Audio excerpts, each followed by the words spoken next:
Hari Om, everyone. Let's go ahead and start with brief meditation or dhyanam.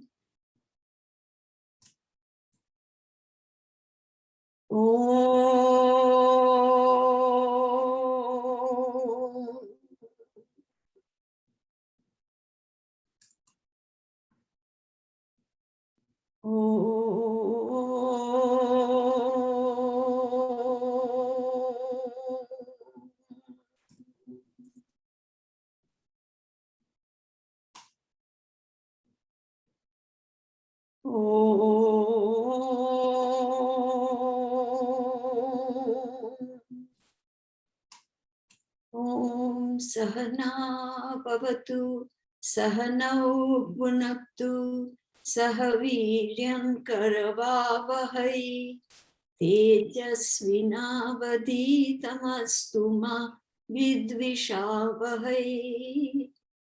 Om Shanti Shanti Shanti.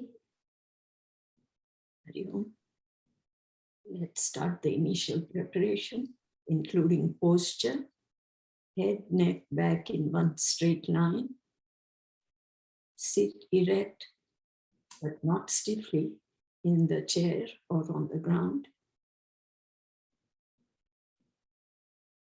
Attempt to relax all groups of muscles, starting from your toes, slowly advancing all the way up to your head and face, using auto-suggestion. Gurudev calls thought massage.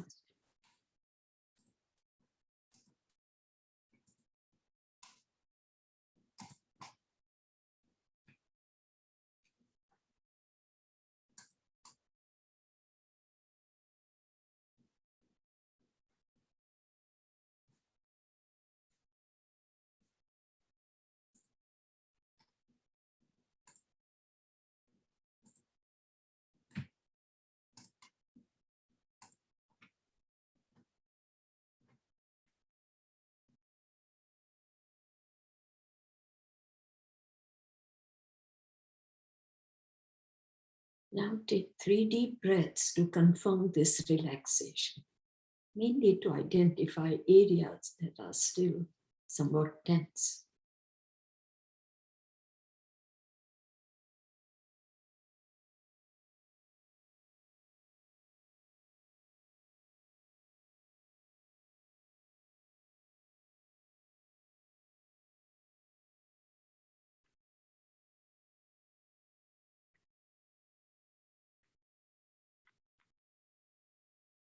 Next, turn your attention to your breath. Continue breathing normally and just observe the breath.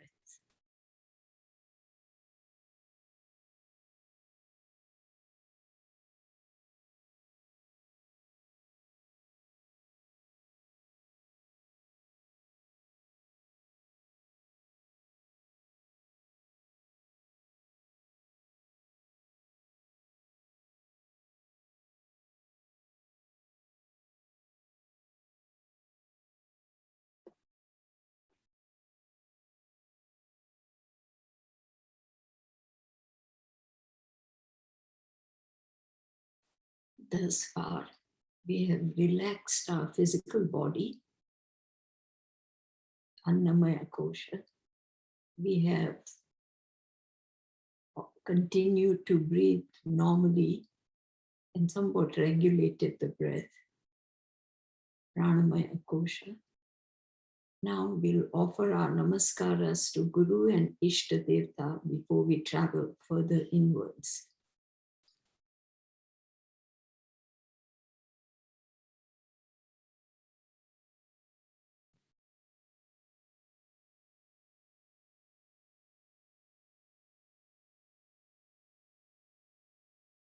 Next destination on our inward journey is the mind, Manomaya Kosha. Let's observe the mind. It is relatively quiet now that the body is quiet, and we have resolved to exclude any anxiety, worries, regrets, guilt, to-do list, and other darting thoughts that were there when we commenced.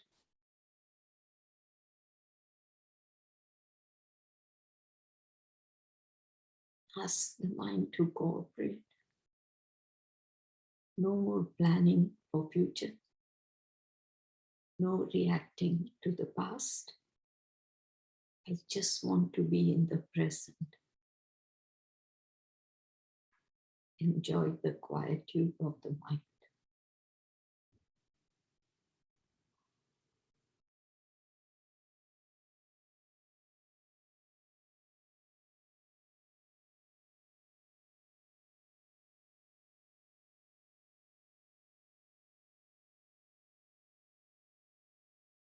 Life is really present alone.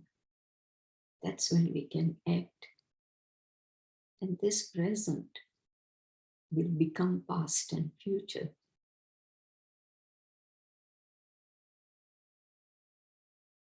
I cannot miss present.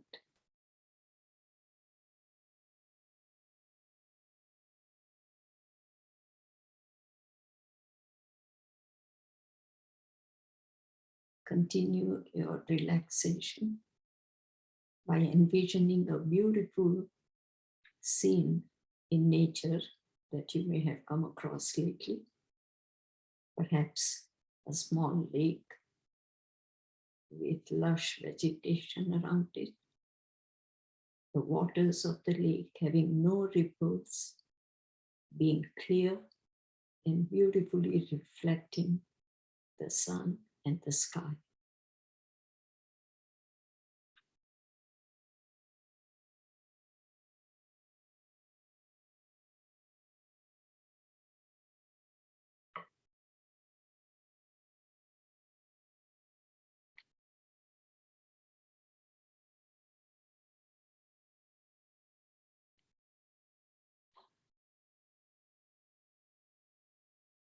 Nature is God.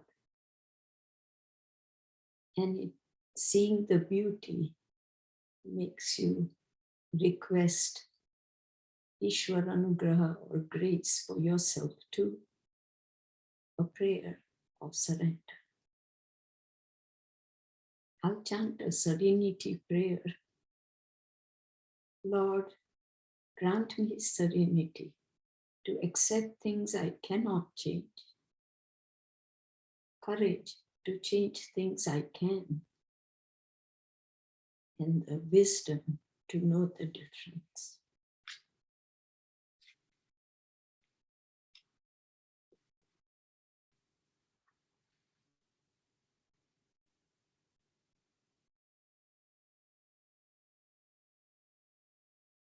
Reflect on this for a minute or so.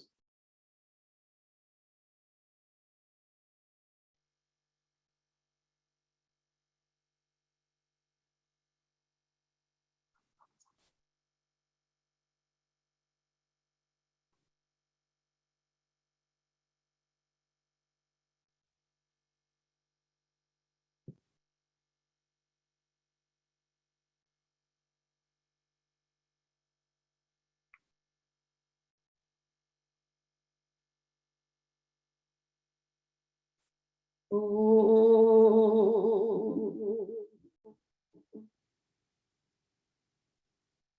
Shanti, Shanti, Shanti.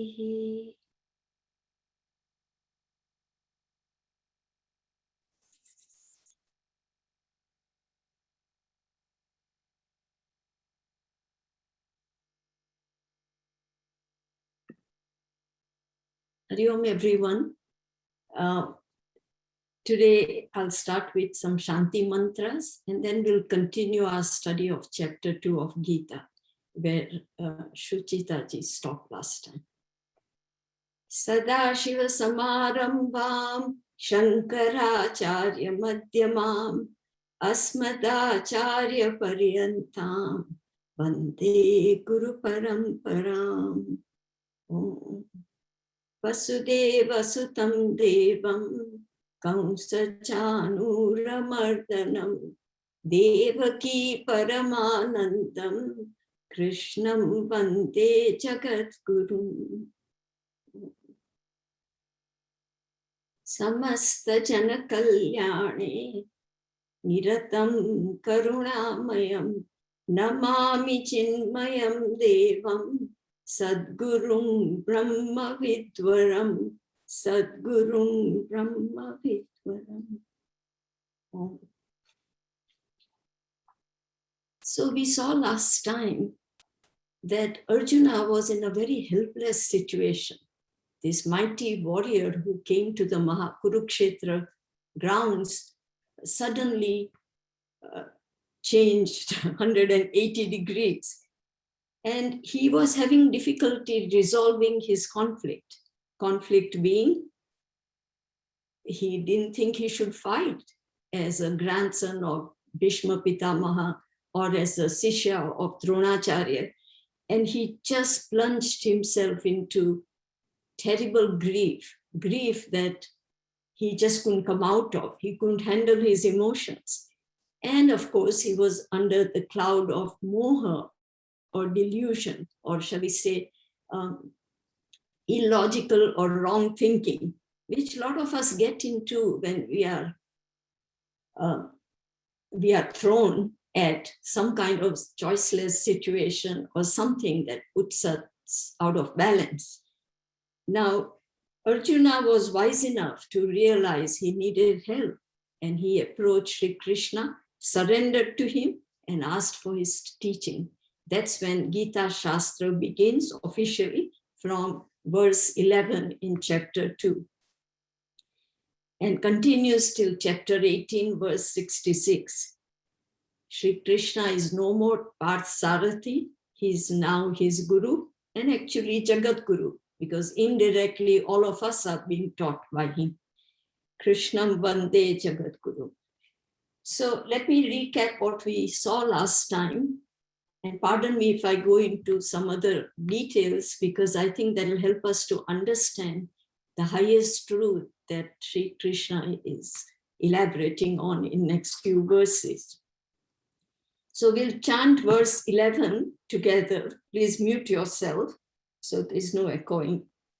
Shri Bhagavan Uvacha Ashocyanavashocastvam Prajnavadamscha bhashate se Gatasuna Gatasunscha Nanushocanti Panditaha.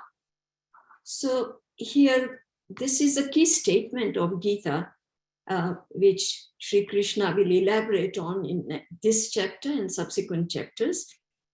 The entire Gita Sar is condensed in this verse. And the Sar is that Ajnanam or ignorance, and mainly self-ignorance is what we are talking about, is the cause of all human sufferings or samsara. Therefore, the only solution and cure is self-knowledge, Atma Jnanam, Brahma Jnanam. And that's why, at each chapter in Gita, there is a verse saying Brahma Vidya Yam Yoga Shastre, etc., etc. So meaning for the sake of imparting Brahma Vidya and subsequently yoga and Shastra, the teachings and the sadhanas, Sri Krishna has expounded Gita. So basically this means that Atma Ajnanam is Sansara Karanam and Atma Jnanam is Moksha Karanam, which is what we are looking for, liberation from suffering in this world. So paraphrasing verse 11, Bhagavan says, Arjuna, you grieve for those who are not to be grieved for, and yet you speak words of wisdom. The learned do not grieve for those who have departed and those who are yet to depart. And those meaning even things, not only people. People here in reference to what they are talking about, but even things. He is telling us that the world is ever changing. It's in flux, and things are changing, and people are changing. This is something you have no control on. So you have to learn to accept some of these things. And the wise ones have understood that, and so they do not have grief. Panditaha na anushochanti. The wise don't grieve in life at all. In fact, if any of us is grieving, anxious, tense, depressed, upset, reacting, then we are grieving indirectly. And that is what makes us ajnani. Ajnani is just like even Arjuna, because obviously the corollary of this sentence would be, or this phrase would be, Arjuna, you are otherwise. You are not the wise, and you are the ignorant one. So through Arjuna, of course, he's telling all of us that there is only one remedy for relatively permanent happiness and sorrow-free life, and that is Atmajnana. Even intellectual understanding of Atmajnana goes a long way to helping us in subduing some of our sorrows, reactions, grief, etc. So that's why Shastras also say, Jnanat eva kaivalam. Jnan alone gives moksha or liberation. Just like darkness is removed by only one factor, light. So Sri Krishna's aim in next, of course, through the teachings, but in this chapter, his aim is to resolve the two immediate problems of Arjuna.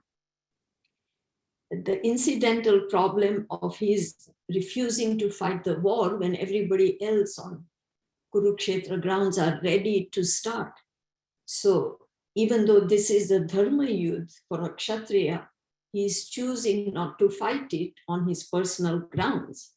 And second problem, Krishna's aim would be to resolve the deeper problem of the shoka that he has got himself into, the sorrow, and the attachment, the moha, attachment to his guru, to his pitamaha, etc. So this is what he has to tackle. And he uses, first he tries a simple thing. In earlier verses we saw, he chides Arjuna and says, Arjuna, get up. This is not the time to show your weaknesses of any kind. You need to stand up and fight. But this didn't work. So now he uses a three-pronged approach. And what are these approaches? The first one that we will be tackling in this class will be philosophical approach, the highest approach, adhyatmic approach, which is Atma, Anatma, Vivek. What is Atma? What is Anatma in you and in everything else in this world? And how do you not grieve for Anatma, and cannot grieve for Atma, because Atma is permanent. The second thing he talks about is the ethical angle. Ethical angle being dharma view, dharmic view, dharma, adharma, vivek. That what is the ethical and moral thing to do for you as a kshatriya right now. Then the third one approach he takes is worldly approach, laukik approach. Think of the world, what will they say? We are always worried about what others say when we do something. What will they say? Where will your self-esteem, your name and fame, and your good name go after you run away from the battle? So these are the three things he looks at. And ultimately he'll say that from any angle that you look at, you have to fight. And that's his main aim, to get him to get out of his dejected state and to get up and fight the righteous war. So he starts with the primary approach, the adhyatmic approach. Arjuna knew dharma shastras. He was morally, ethically upright. He knows the world as an adult thus far. So really, Adhyatmic angle is the one that our Jagat Guru has to expound, and he does this beautifully in verses 12 to 25. And what he essentially says is that the true nature of you, me, Dronacharya, Bhishmacharya, all of them are really one, that is Atma. And this knowledge alone will reveal that Atma Tattva to you. And then he talks about other angles. You know, in Tattva Bodh, there's a definition of Atma, and I think it would help us to recall that. I'm going to just paraphrase it, that Atma is something other than the three bodies, Karan, Sukshma, gross, Sharir. Atma is other than the five koshas, the pancha koshas, Annamaya, all up to the Vijnanamaya, Anandmaya kosha. And Atma is the sakshi, the witness of the three states of consciousness in which all our life experiences occur. You know, waking state, deep, Swapna state or dream state, and no experience in deep sleep state. So Atma is something other than these three things. And by nature, Atma is Sat, Chit, Anand, Swarup. And he'll expound on those characteristics also. So he says that, remember that every individual as a jiva is a mixture of two things. Atma, we call it roughly as soul, and Anatma, which is everything else that we call me, body, mind, intellect, on that BMI chart. And so Atma is the sanctioned principle that operates or pervades the entire BMI complex, and that allows us to be living beings, and that allows us to function in this world. And really, this consciousness is like light principle, or we can say electricity. If I put my hand up, you can see it. And you can see it because my hand is up in your field of vision. But we never see the light that is allowing you to see the hand. If I did this in a dark room, you wouldn't be able to see it. So we take the light for granted. Similarly, in our body, we know our body. We see our body, mind, intellect. We see our thoughts. We see our feelings. But we don't take notice of the consciousness which is there and which is allowing us to function, just like the light. The hand can be deformed, no fingers, but the light remains unchanged. I can remove my hand, the light still remains. Similarly, the body is there. It may have many modifications or changes, which we all know and attest to from childhood to old age. Yet, the Atma, the consciousness, does not change, does not modify. It is a sakshi. And when the body passes, Atma still is there, just like light is. It never goes away. Only difference is when body, the reflecting medium, is there, Atma is reflected or is seen as sanctioncy principle. When there is no body, Atma is avyakta, invisible. When the body is there, Atma is vyakta, as a jivatma. So that is the difference. So this is important to remember, that we are mixture of Atma and Anatma. And right now, our focus is on Anatma, body, mind, intellect. So all spiritual sadhanas and shastras tell us, please shift your vision from Anatma to Atma. Consider your ID from BMI to Atma. When you do that, your problems resolve. You'll be happy. You'll be able to live in this world without what all we go through. stress and strain. And that is the aim of spiritual sadhanas, to shift our view. And that's why we have that simple prayer, right? Asato ma sadgamaya, tamaso ma jyotir gamaya, mrityor ma amrutam gamaya. So from asat, anatma, let me see sat, atma.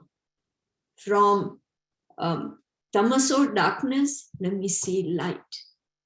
From mrityu, mortality, let me see immortality, moksha. So that is our prayer. So to make this shift, the Shastra uses many methods. One of the most powerful method is the method of druk drishya vivek. Vivek, discrimination. Atma, anatma vivek, which we have already talked about a little. But druk drishya vivek is that there is a subject and there is an object. Today, when you look at me from your windows, I am the object, you are the subject. When I look at you, I'm the subject, you are the object. A subject can never see itself or himself or herself, whatever way we want to put it. So eyes, which are the means of seeing, can never see themselves. Now, you may say, I can see my eyes in a mirror. That's a reflection. Actual eyes you cannot see. Your own actual eyes you cannot see. Similarly, a subject is a seer. It cannot be the seen, like the object, S-E-E-N. So objects are seen, subject is the seer. That is this drishya vivek we must know. When we keep these principles in mind, the principles of Atma, Anatma, Jiva being a mixture of Atma, Anatma, and drishya vivek, subject-object relationship, then we will understand these few verses much better. Now, what is he trying to tell us in these verses 12 to 25? He is giving us the essence of Atma Vidya, or about Atma. He's first talking about Atma. Then he talks about Anatma. And then he goes on to logical reasons as to why seer, seen are different, etc. So what does he say in these few verses we'll tackle today? He says, Atma's features are, number one, aprameya. Aprameya means it's only a subject, it's a seer. It is not the seen. Like a camera that takes a picture, will take the picture of everything else. But the camera is never in the photograph. So that kind of a aprameya, it is a seer. Nityaha, nitya meaning sat, meaning always existing, eternal. And by definition, or real is the other word. By definition, real is something that is present in all three periods of time, past, present, future. And it is said, Trikale api tishtati iti sat. So whatever goes through all three periods of time or is never destroyed, never perishes, is sat. So that's the second thing he says. Then third thing he says is nirvikaraha, changeless. Atma is changeless. It does not ever get modified. And we know what we call ourselves, the body, mind, intellect, are constantly modifying, right? We have body is born, asti, jayate, not born, body is, then asti, jayate, it is born, then vardate, it grows, then viparimate, it matures, then apakshiyate, it begins to slowly decay after the age of 40, 45, 50, and then it vinashyati, it passes. So all these 6 modifications of the body just happen. They happen without pain, and we have no control on it. So Atma is not in this category. It's nirvikara. Then sarvagataha, it is all pervading. It is everywhere, whether you can see it or you don't see it. You see it when it is seen because of the medium of a reflecting body, like yours and mine, or any other living things. And it is not seen when the body is not there, but it is still there in avyakta form. So that's sarvagataha. And one thing to remember here is that if you are everywhere, you cannot move, right? If you want to act, you have to move. And only when you move and act can you get the result of the action, right? So this logic, if you apply it to Atma, Atma cannot move, so it cannot act, so it's akarta. It cannot get any result of karma because it hasn't been able to do any karma, so it's abhokta. So that is the other one he says. Atma is asanga, akarta, abhokta. No association with action, result of action at all, because it's immobile. It has no parts to act and it's immobile. So these are the 5 characteristics of Atma that Sri Krishna will elaborate on. So he's trying to tell Arjuna, you are Atma Swarup. So even if you fight this war, you are not killing Dronacharya or Pitamaha. They are also Atma Swarup. You are killing, you are destroying their bodies, which are transient anyway. So why are you grieving? Now, some of us may say, oh, wait a minute, we are living in this world. Does this mean that criminals have a right to kill and do whatever they do? No. Krishna very clearly says later in chapter 4, when he talks about taking avatar, that dharma must be maintained at worldly level. And when dharma has to be maintained, there has to be punishment for people who are adharmic, for people who kill, do hinsa, etc. So they must be punished. And similarly, today we don't even give a second thought when a judge passes a sentence on a criminal, even a sentence of capital punishment, if the crime was horrific. So I think that we have to see the 2 levels or planes at which this teaching is given. So now let's chant verse 12, and we'll go a little more in details in it. So I'll chant in 4 padas and repeat after me, but keep yourself silent.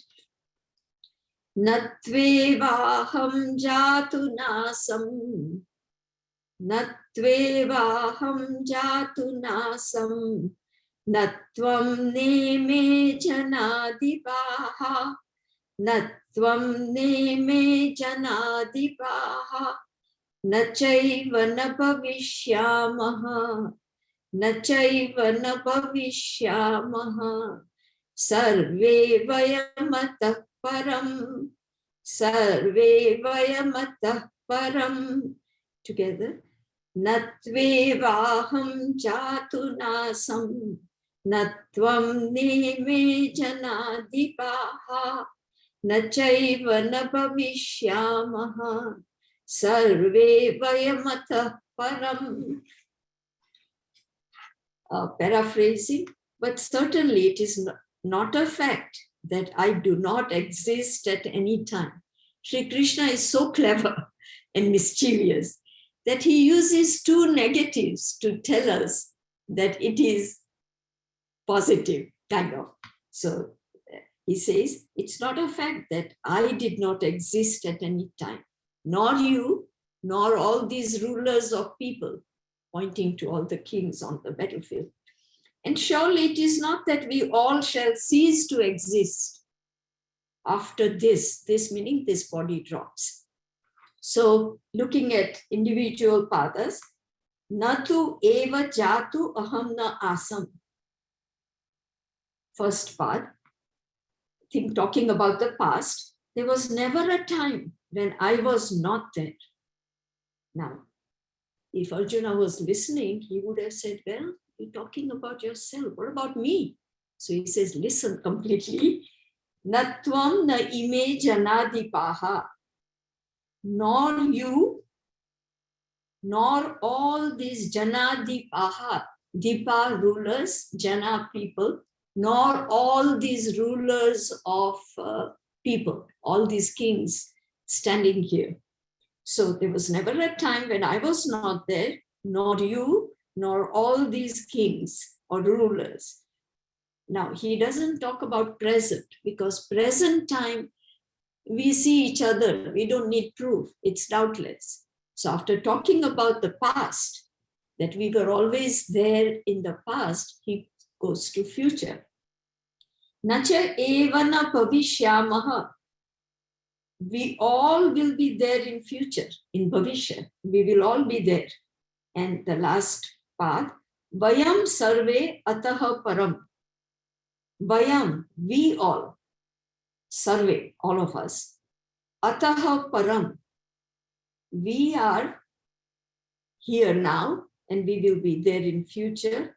But ataha param, after the drop of the body, we will still be there, taking or acquiring another body. That's what he's saying. Now, it's really, the whole thing is addressed from the standpoint of Atma, right? Now, you may wonder, if it's from standpoint of Atma, how come grammatically he is using the word vayam? Vayam means we all. Atma are not many. That's what we are taught. Atma ekam. Atma is only one. So Atma is not many. So how does this configure? Well, the whole verse is addressed to, we can say, Jivatma, the Sukshma Sharir that travels from body to body. Or we can say it's addressed to the BMI complex, the body itself. So that's who he's talking about. Now,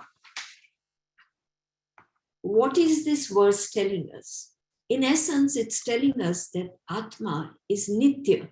It's real, it's eternal, and it is there throughout time. In fact, time itself is a concept of mind, but it is there. And like what? How do we understand this? Shastras give us two beautiful examples repeatedly. One is of pot and clay, ghata and clay. Now, what does it say? It says that we call clay, a pot. But think of it. A pot is, the material cause is clay. And if you remove the material cause from pot, there is no pot. So pot is only nama rupa. It is not a thing. It is not a real thing. That's what they explain us. And if the pot breaks, what happens? Clay remains, it's still there. Clay was in the past, clay is now, and clay will be in future, relatively. Similarly, ocean and waves. If we look from the standpoint of water, the waves are just individual streams of water. Ocean is water. Waves are just play of oceanic waters. The waves come and go, name and form, but the water remains, ocean remains relatively. So ocean is real, waves are unreal. Ocean is satya, nitya relatively. Waves are anitya, unreal. That is how this is explained.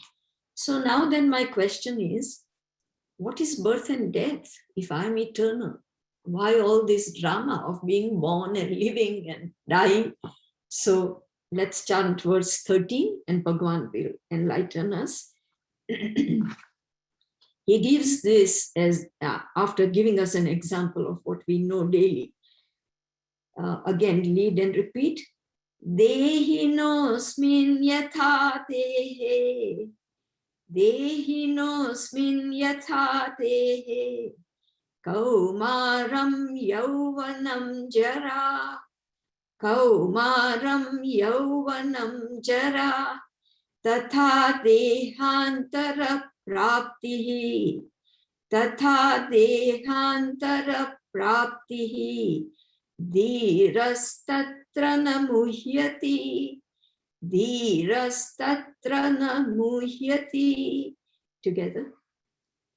Dehinosmin yatha dehe kaumaram yauvanam jara tatha dehantara praptihi dhirastatra namuhyati.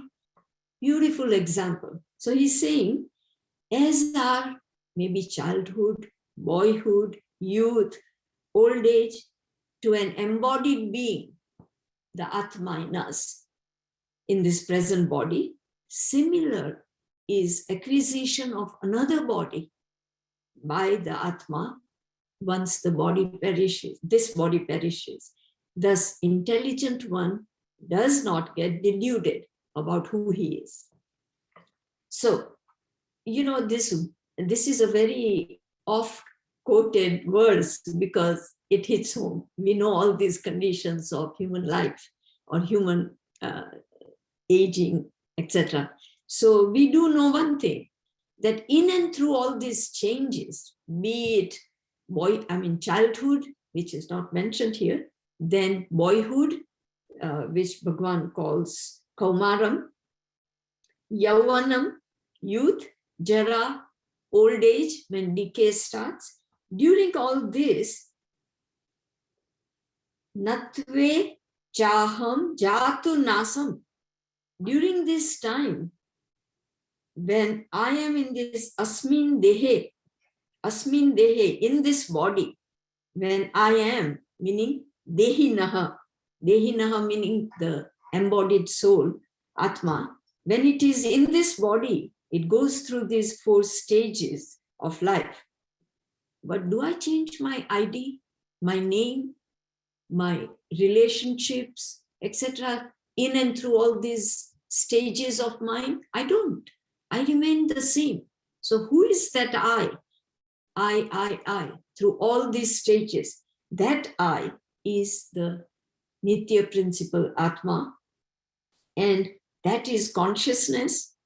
And so basically, I know that I'm never lost in and through all these stages. I'm still there, I'm present.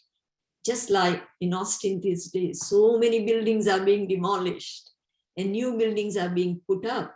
If you look at the space remains the same.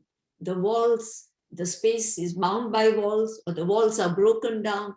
Space remains untouched and remains like Sakshi, like Atma, unchanged totally and Nitya, relatively. So he says that one has to learn to accept body modifications. And Dhiraha meaning a discriminative Purusha, perhaps one who has already got Atma Jnanam, who is the wise one, Tatra na muhyati, he does not get moha or does not get deluded. He knows the truth. And so he's never deluded about this, meaning thereby, Arjuna, think, Bhishma Shariram, you may kill, but Bhishma Atma, eternal, is never gone. So you're not killing, and he is not killed. That is the concept. So remember that nothing is lost. And something very important to realize, but we don't. And when you do that, or when you separate yourself or distance yourself even a little from your body, physical pain, etc., from your emotions, anger, rage, whatever it is, you distance yourself a little, just a little, pause, or from your thoughts, anger, hatred, again, things like that, then you can see this, or at least intellectually appreciate, and you will decrease the intensity of your reaction. You will decrease the duration of your reaction, and slowly you will get to realize and maintain equanimity in all pairs of opposite. So very important to realize that. And we have to accept and understand nature of Atma. Similarly, we have to understand and accept the nature of Anatma. And for that, he now talks in verse 14, he talks about Anatma and its anitya state. So repeat and follow. Matra sparshastu kaunteya. Matra sparshastu kaunteya.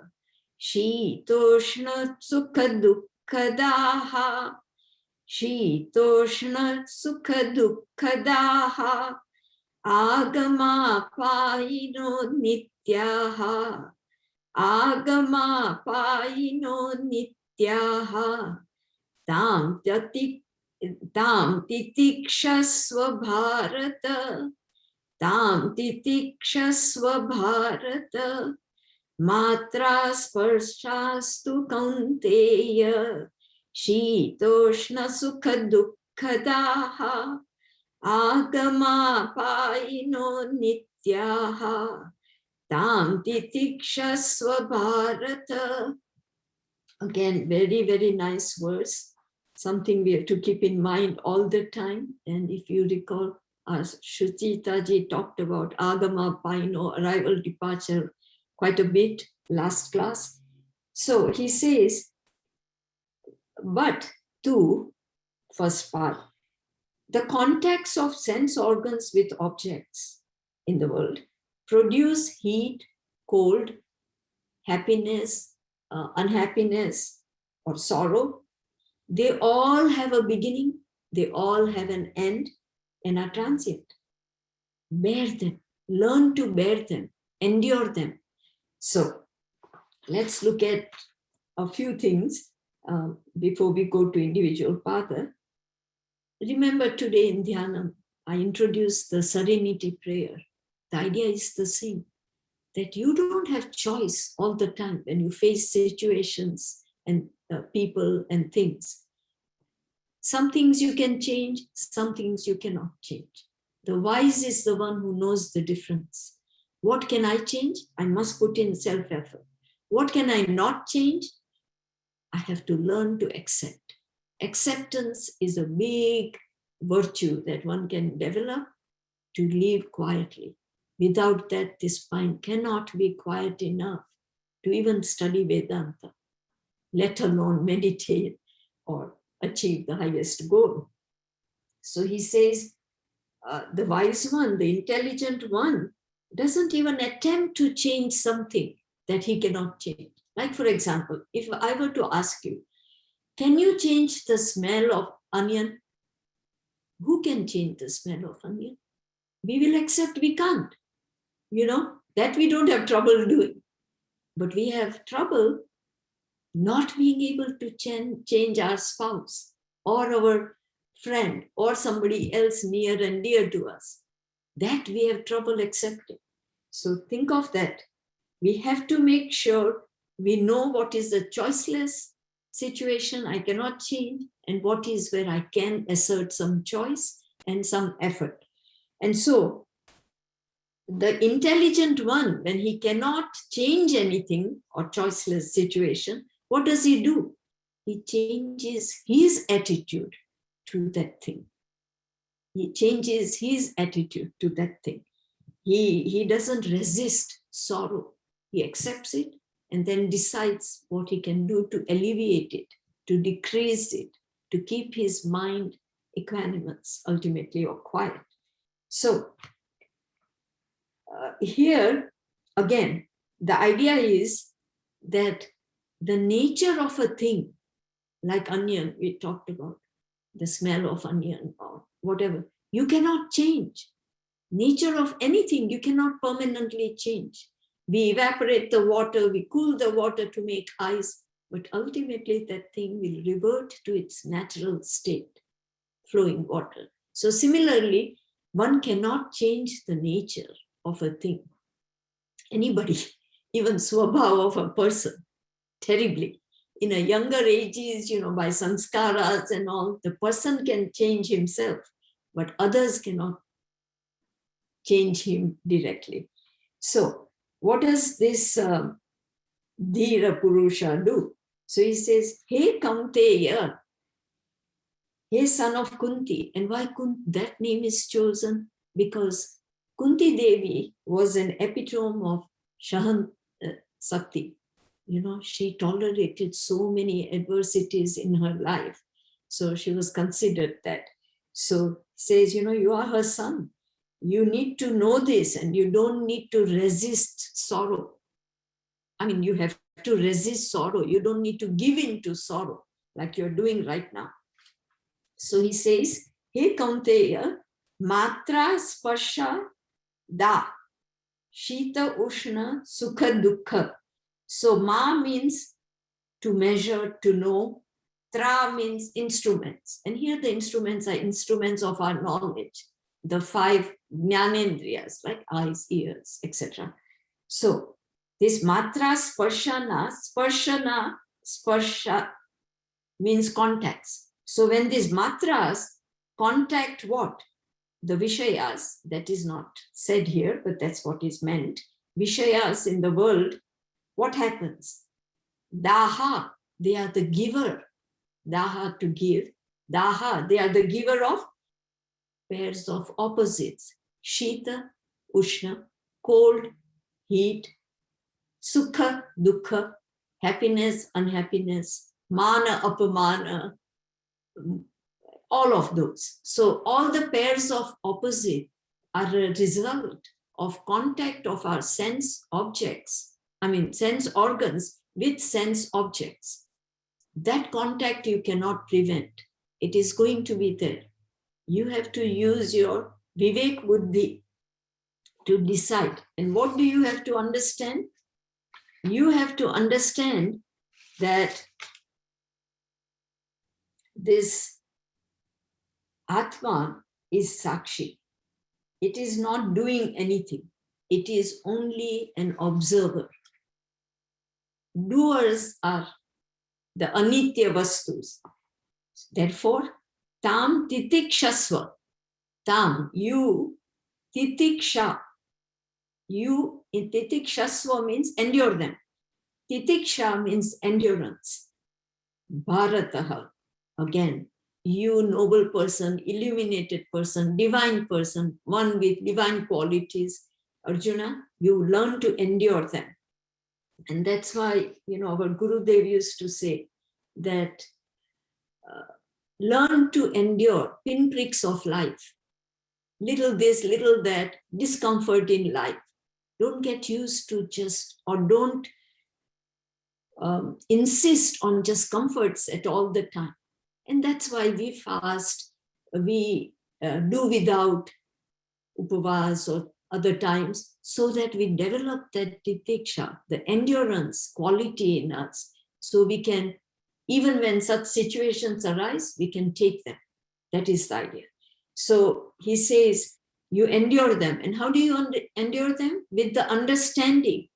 Agama paino anityaha. Agama, arrive, they come. Paina, apahina means they depart. Anityaha, they are not permanent. They come and go. They are subject to arrival and departure. And so they will also pass. Even a horrific thing that happens to you today will pass soon. So keep that hope in mind and bear with the situation. Do what you can. If you are capable, if you are able to do something with your self-effort, but do not get frustrated. That is the idea that he's talking about. So he says you must do this. And then, we'll quickly go through verse 15, because that is also connected to this verse. Yam hina vyathayantyete, yam hina vyathayantyete, purusham purushashabha, purusham purushashabha, samadukha sukham dhiram, samadukha sukham dhiram, somrutatvaya kalpate, somrutatvaya kalpate, yam hina vyathayantyete, purusham purushashabha, samadukha sukham dhiram, somrutatvaya kalpate. So he says, oh Arjuna, purushashabham means the one, the noblest among men, foremost among men. Verily, the person whom these do not torment, the one who is not tormented by these sukha dukkha, shitoshna, ushna, etc., the pairs of opposite, the wise man, dhiraham, to him, sorrow, happiness are same. They are two sides of the coin. They are not two different things. They are two ends of the spectrum or scale. They are not two different things. And so he doesn't get too perturbed. And that's why such a man is fit for immortality. So, Purusharshaba, noble among men, yam na vyathayanti yete, yam, that man, na, not vyathayanti, is not disturbed by what? By that. That meaning the previous verse, matra sparsha, meaning interaction between objects and the subject. They are not disturbed. Saha, that person, amrutatvaya kalpate. That dhiram, that person, saha, he alone, kalpate, is fit for amrutam, to gain that immortality. He alone is fit for that. And what has he done? Sama sukha dukkam. He has made those two pairs of opposite, he has put them at the same stage. He doesn't get unhappy. He doesn't get happy. He understands they happen. They are going to be part of life. So when he does that sama, he keeps that equanimity. The result is his mind is quiet. And only when the mind is quiet, alert, vigilant, can it progress spiritually. So endure it. And actually, this word titiksha is a very important word. In fact, as adhikaris, and those of you who studied Tattva Bodh under Shuchitaji, we talked about the adhikari, or the one who is suitable for Atmajnanam. That adhikari has to have sadhan chatushtray, the four qualities: vivek, vairagya, sama shat sampatti, and mumukshutva.